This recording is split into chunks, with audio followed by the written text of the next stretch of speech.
without further ado, now we have Russian mezzo-soprano Aigul Akhmetshina joining us, who returns to the Met in the title role of Carmen after making her debut as Maddalena in Rigoletto in 2022. She's performed all over the world, including, just to name a few, Covent Garden, Madrid's Teatro Real, Deutsche Oper Berlin, and this season in particular is truly the year of Carmen for you. What you opened in Munich, then Berlin, then you're here singing Carmen, and then next is, I believe, London and then Napoli, right? Yes, but I have couple of extra Carmens, which is not announced yet. Hello, everyone. Okay. Hi, thank you so much for being here with us. I wanted to ask you, doing a season of Carmen's, right? Yes. I think in your Vogue interview, you called it what, 50 Shades of Carmen? Yes, because I called this season 50 Shades of Carmen. I had so many different ones, and I was constantly getting questions about how to not get bored from Opera Carmen. And I just said, well, this is the year when I'm going to explore 50 Shades of Carmen. So what does that look like? How do you, I mean, it can be challenging to kind of keep it fresh, right? So what can you share a little bit of what that's like for you? The good thing is each production is different. Every director has a different approach, different storytelling, different message, and sometimes they also set Carmen specifically in different time zones. Like it's different time, different countries. For example, this production set in America. My next production will set in Seville, but it will be 70s. Other show was very traditional. One show was set in France and it was a cabaret show. Every time is something different. And of course, when you have a different team, you constantly find some new colors and new details. And actually, this opera is written so beautifully that every time you open the score, you can find something new. It's just to be open to discover, because it's one of the rarest operas which you can interpret in so many different ways without harming the music. Why do you think that is? Because Bizet is just genius. He wrote fabulous music, which in the first place wasn't accepted. People said it's a horrible opera. It's not an opera. And here we are. After such a long time, everyone loves Carmen. And also, she's such a peculiar character because she's so different. She has everything. I think every human being can find something with which they would relate, or they want to relate to that. And the unique story about Carmen is that men hate Carmen and women hate Carmen. They all at least combine in something together, because women cannot be like her, or they want to be like her, or have the same power as Carmen, and that kind of annoys them. That's the reason we could see this competition between the girls in factory.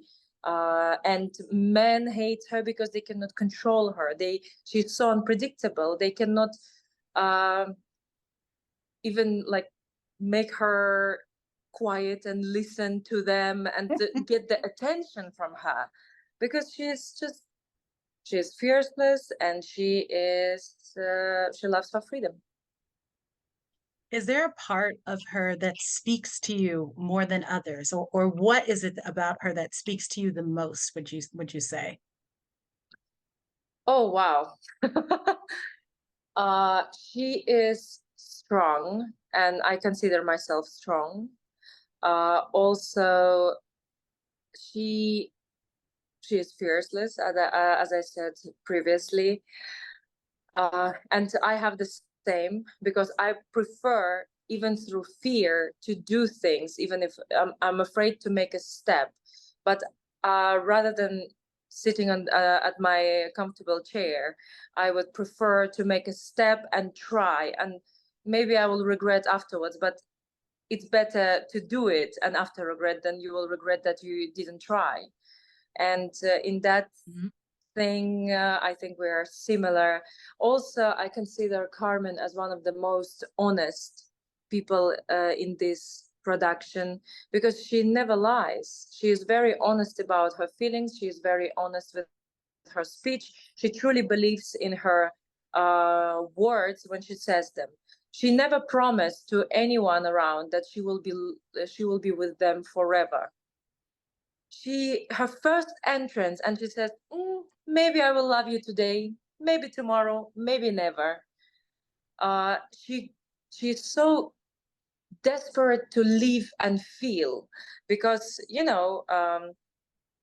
didn't have an easy life. She had to fight for her life and constantly own her place and prove that she deserves to have a happy life and be there, like go for happy life. Sorry for my English, by the way, because sometimes when I want to express my feelings and just the sentences and phrase becomes very chaotic. If somebody doesn't understand me, just send me a note. No worries. Opera is an international, multilingual art form. Say it in Russian and we'll get the feeling. It's fine. No, but the thing what is most interesting about Carmen, that she wants to feel. That's the reason why she is always on the edge, because as any traumatized person, she has this hundreds of walls behind her soul, and nobody knows who is Carmen, what she feels really, because she never shows. She's a performer. In front of everyone, she encourages everyone to go and do things. Even if they hate her, they follow her, they listen to her. And she's a leader of that community. And specifically in this production, all these people who are running from one country to another, we are crossing the border. Everyone is hoping that this is our last stealing. Like we steal guns and drugs and trying to cross the border. And everyone is just hoping that this is our last job, and we really, after we cross the border, something better awaits for us there. And all these people, they don't run from their place, from their hometown, or whatever we call it, because they had a happy life there and they decided, okay, let's go somewhere else. They run because they're desperate to have a normal life. And in Carrie Cracknell's production, I think the main theme, main message is about human ignorance, and also that probably to give a thought that maybe we have to be kind towards each other. And also it still shows that we have a economical gap between people, and which forces some people to go into the bad side, let's say, to commit crime, because they're in a survival mode. And I hope, even if one person will understand what we wanted to say, we reach the goal. And it's difficult themes which we raise in this opera, specifically in this production. Also, if people wouldn't be so ignorant, maybe Carmen would be alive. Because we specifically see we have one scene when they have a conflict between Don José and Carmen, and security is just pass by, and he chooses to ignore and to not intervene. And here we are, we have a dead Carmen afterwards. For that reason, and it happens all over the world every day. It's big topics. No, absolutely. How do you contain all of that emotionally as you're singing? Because you're obviously so sensitive to not only the music, not only the character, but how it connects to real world issues. I mean, for a lot of our educators and then talking to some of our students, some of them are familiar with opera, some of them are brand new. And a lot of times we'll get questions like, how do they do that? How do they literally make that sound? And when you're carrying so much emotionally and the knowledge of this, how do you do that? How do you, you know, maintain and sustain that energetically and that intention? Oh, that's a tough question. I will try to give a give an answer to it.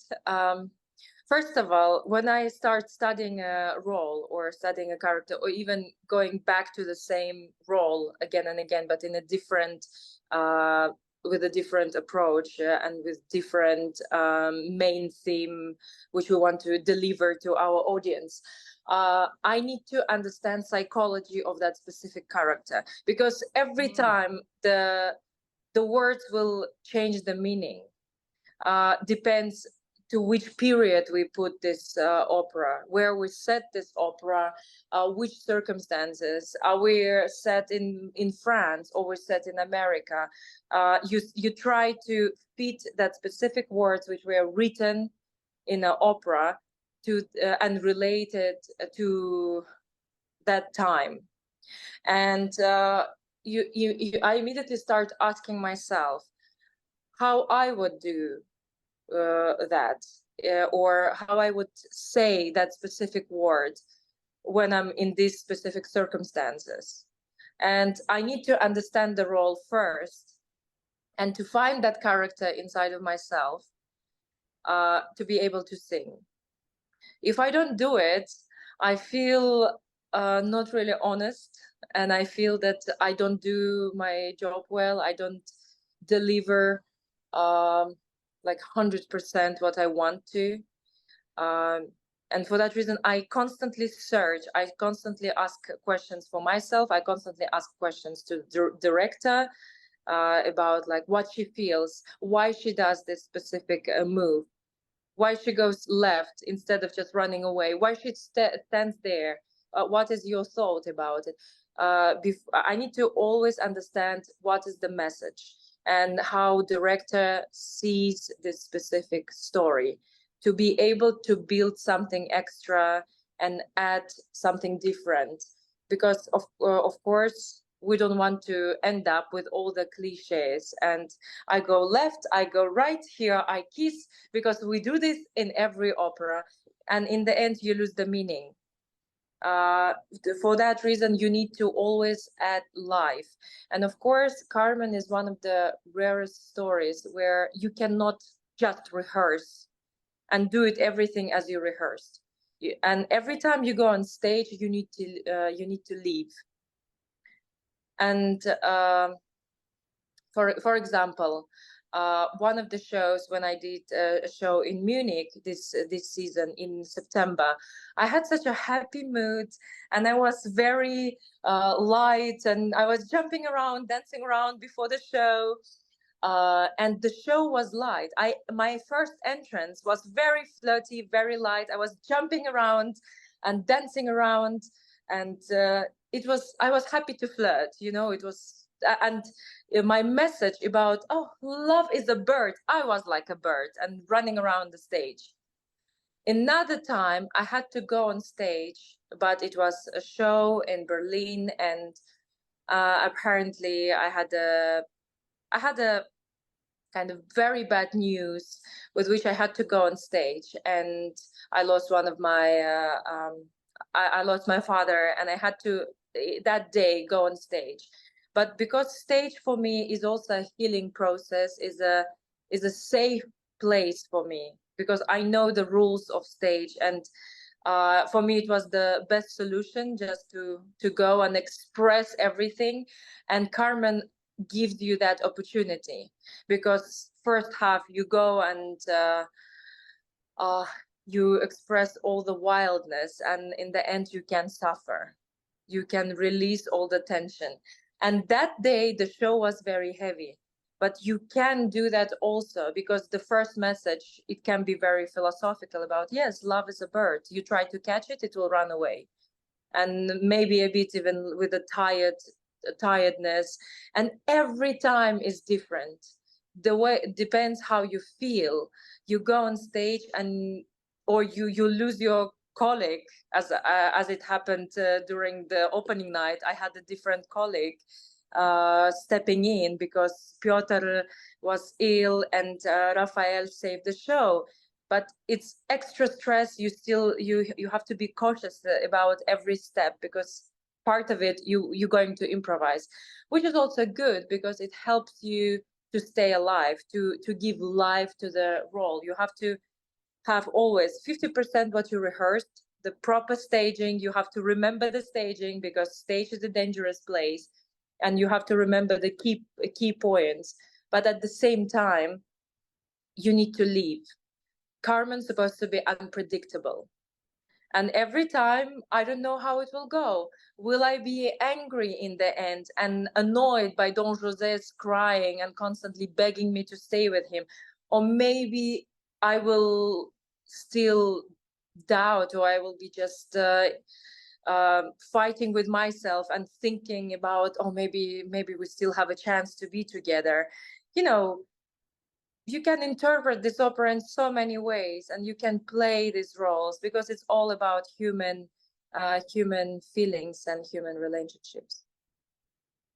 The beauty of live theater, folks. I love that you're so receptive and you allow yourself to be flexible and be open and have a certain level of spontaneity in your performances.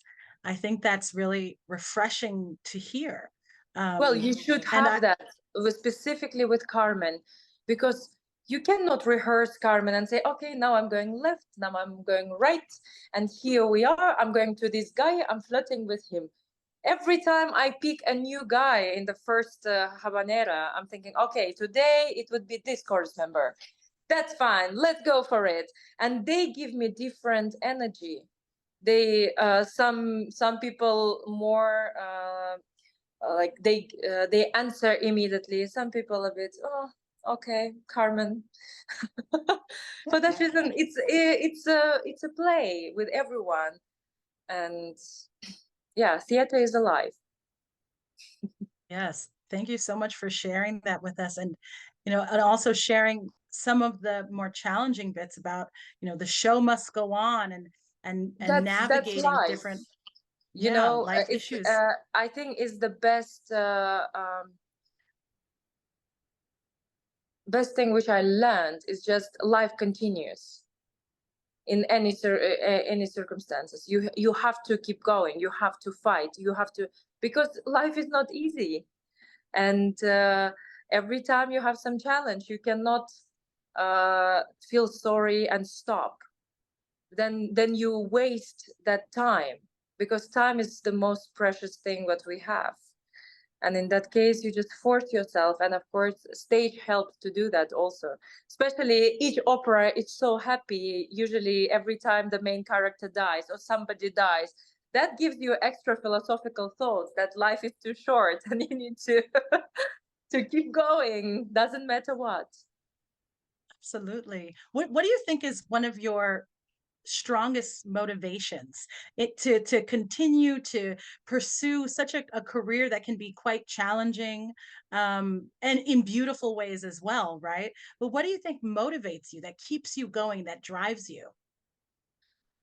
uh well, I feel that through opera we can, and through art in general, we can unite people. And I always believed into that since I was a little girl living in my tiny village. I always felt like, I think I'm not belong to this place. You know, I felt like it's too small, and now I feel absolutely comfortable because I have a privilege of being an opera singer, international opera singer. I have opportunity to travel all over the world, and I consider myself as a world person, because whatever I go, I feel at home. And everywhere I have amazing friends, amazing people. I meet, I love people. I love to meet new people. You know, it always gives me inspiration from different fields, because I love to meet people who have passion for their life and for work, what they do, and dedication. That always inspires when you see people who loves what they do. And when I travel all over the world, I have opportunity to stay in each country, see difficulties and good sides of each country, and see that everywhere you have good and bad people. And for that reason, I have a strong feeling that we can bring people together, we can live in peace, and specifically through the art. Because, for example, in opera, we come all over the world to create one show, and we look different, we speak different languages, we have a different background, everything is different, but we create together. For that 2 months, 3 months of rehearsal period, creating a show, we communicate, we live our little life. And with some people you stay in contact for many years, with some people you meet after immediately, or you have a stronger bond. But whatever you go, you see same people, and it's amazing. And I truly, that moves me. Like, I believe that more I will do, more I will share my thoughts about it.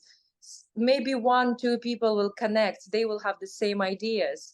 And now we're becoming a community. We can share more kindness through art, because we have a opportunity to touch people's soul and help people to feel. The reason why we have our audience, why people come to the opera, because everyone is so desperate to feel something in this chaotic world, and for the period of time just forget all the difficulties or challenges what everyone have in every day, you know. And we come to the opera, and sometimes you can find answers in opera, because even in 100 years nothing changed. Human psychology is exactly the same. For that reason, you can find answers, and I do often when I transform into different characters. I feel like, oh, that's actually quite simple, and I find answers for myself. That's beautiful. Sorry, I'm very you covered. philosophical. Oh, no apology needed. I love it. I could hear you wax poetic all day. I love this because you actually answered some other questions I had, Oh, which great. were Well, you have to stop me from talking because I speak a lot. no, but I like that. I think that's great. I'm a talker. It's nice to meet a fellow talker. But Amazing.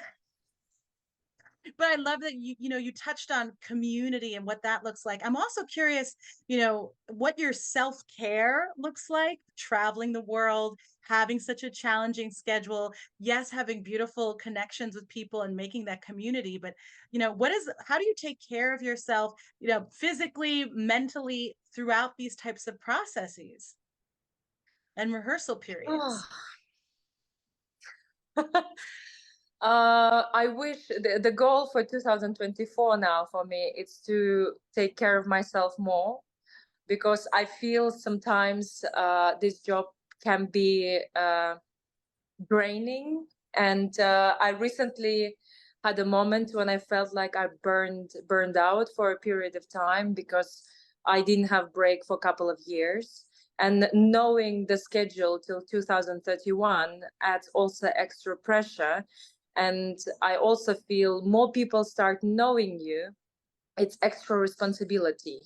And now more you go on stage, actually more fears add on top of it, because you constantly want to be perfect, and perfection doesn't exist. And of course, I'm my biggest critic. I constantly destroy myself after each performance. For every note, I forgot some word, or the staging, that's it, the world collapsed. I can explain that for for all my colleagues, and I will say, be kind to yourself, but I never do that to myself. And now I want to have a little bit of balance, and I'm really working on it. Of course, sometimes I feel that I need the moment of silence when I switch off my phone, and it's only for emergencies, and I lock myself inside of house, and I just have this junky food and watching movies, and it's kind of my therapeutic moment. Or I like to do some physical things. So like I did for some period of time kickboxing, which helped me to release my emotions, because I constantly hold everything, and doesn't matter what's happening. I'm like, okay, everything is okay. We're just going. And of course, I have amazing friends who are trying to support me, and they always travel after me. They come at least to my performances, because they know that I forget to eat, and I forget to even sleep sometimes, because I have hundreds of emails to answer, and I spent half a night doing that. And every time my friends, they try to come stay with me, force me to eat. Actually, today I forgot to do that. Well, you'll have to right after this then. I'll be that Well, friend after this, today. I definitely will. But I just realized that I spent whole day just on one cup of coffee and water. But I was busy. My brain was busy. Yeah. But slowly, I start taking care of myself, and it's to stay uh, to stay strong mentally also. I have a therapist, which is important, I think, to speak. Not many people talk about it, but I know that many opera singers, and just in general, I think it's a good thing. Instead of constantly complaining to your friends, you have a session with your therapist and explaining everything what you did or how you feel, and after you keep going, and like organize your head also. I write down sometimes things, and I start making notes for myself, just to maintain this crazy schedule. Yes. Thank you so much for sharing that and speaking so candidly about the importance of mental health too. I'm a big supporter of therapy, and I think for artists and for our young people to know that that's okay, and that It's even actually not opera even singers, for artists, for yeah, everyone. I would everyone. really vote and recommend we would have more kind and happy people, because the reason why we have, if we even open Metropolitan Opera Instagram comments, and you see so many angry and happy people, and the reason is just because nobody wants to work on their own mental health, because in the end nobody will do it for you. If we look into the real world, everyone is busy with their own stuff. For that reason, we need to take our life in our hands and keep going, keep doing things. And then nobody will do it for you. And everyone has their own things. Some people need to go and run in a park, and the brain feels relaxed, and after they can maintain the schedule, work, and be productive. Some people need to share their thoughts, and it's absolutely okay. At least I think that. I agree. I know we're nearing the end of our time together, but I just wanted to see if you had any last words to share with our educators here, or even some students who might be viewing this when we put it on YouTube later. Just a couple of final words. Oh, wow. Well, never give up and believe in yourself. I think it's so important, and surround like my success, let's say, the things which I achieved in my life, because I was very lucky to meet right people, and I was very open also to receive, and always, even from a bad experience, I try to get something positive, because I always say to myself, everything happens for some reason. What I supposed to learn from this experience? Mm. Why this happened to me in this moment? Maybe I don't see something, and I constantly ask myself, and I don't let myself to just say, okay, I'm giving up and that's it. because we need to follow, we need to create, and we need to follow our dreams. Beautiful. And just never give up. I so appreciate you, and thank you for, sharing your time with us this evening. Thank you. Just thank you, thank you, thank you. And all of our educators and our students across the country will be seeing you on January 27th on the HD Live broadcast. So yes, no pressure at all. they're all gonna be cheering you on. Excited. Yes, and I will be too. Thank you so much for your time. Thank you. Thank you to everyone for listening. Bye.